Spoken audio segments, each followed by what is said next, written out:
जरूरी। राजस्थान की धरती में मैं देखता हूं कि धम्म का कारवा बहुत ही कम स्पीड में।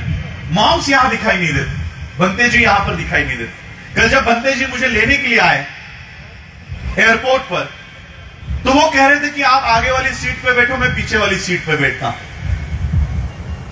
भीड़ में सभी के साथ बैठता हूं। तो मैंने कहा बंते जी, किसी ने अगर इस तरह से हमें देखा कि मैं आगे वाली सीट पे बैठा हूं और बंते जी पीछे बैठे हुए हैं, बाहर प्रदेश के लोग हमें खड़ा भी नहीं करेंगे कि बंते जी पीछे खड़े और हम लोग उपासक आगे आगे चल रहे हैं। हम बंते जी के बगल में भी बैठ नहीं सकते। जब भी मैं कुर्सियां समान लगी होती है और जब ऐसी बारी आती है कि बंते जी के बगल में बैठना है, तब मैं अपनी कुर्सी को थोड़ा सा पीछे सरकाता हूं। क्यों? क्योंकि वो हमारे धम्म गुरु है, उनका स्थान ऊपर है, हम उनके बगल में बैठ नहीं सकते। क्यों? क्योंकि उनका त्याग है, समर्पण है। सम्राट अशोका का नाम सुना है ना सबने? सम्राट अशोक राजा थे, राजा महल में रहा करते थे, बेटे प्रिंस थे,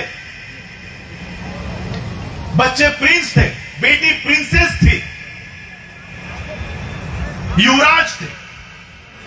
केवल बुद्ध के धम्म का प्रचार और प्रसार इस देश में हो, इसलिए एक राजा ने अपने बेटे और बेटी को धम्म के प्रचार और प्रसार के लिए दान में दे दिया। एक राजा ने। तुम लोग कोई राजा हो? कोई बैठा है यहां पर? सम्राट अशोका के जितने संपत्ति रखने वाला कोई राजा महाराजा बैठा है?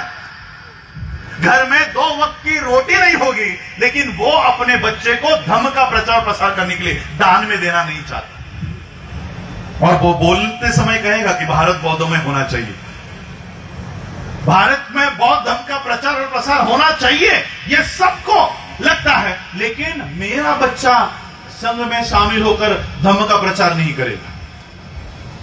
मैं बाबा साहब की बौद्ध धम्म की ये संस्था चलाता हूं।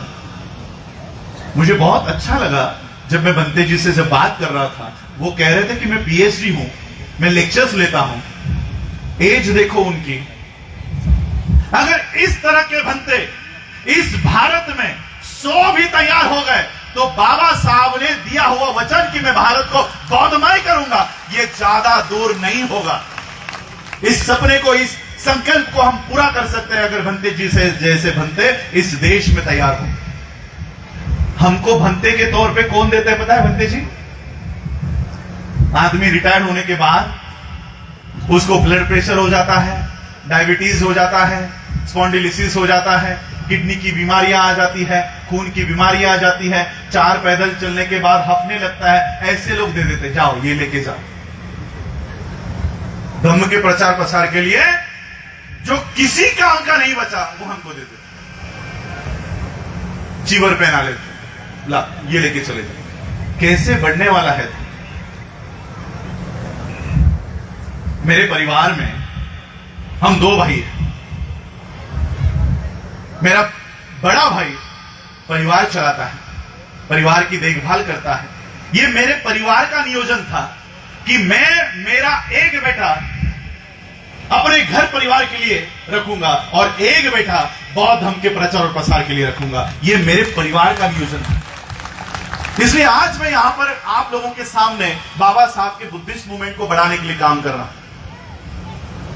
जब तक ऐसा त्याग की भावना आप लोगों में ना हो, तब तक धम्म भारत में नहीं बढ़ सकता, भाईचारा कायम नहीं हो सकता।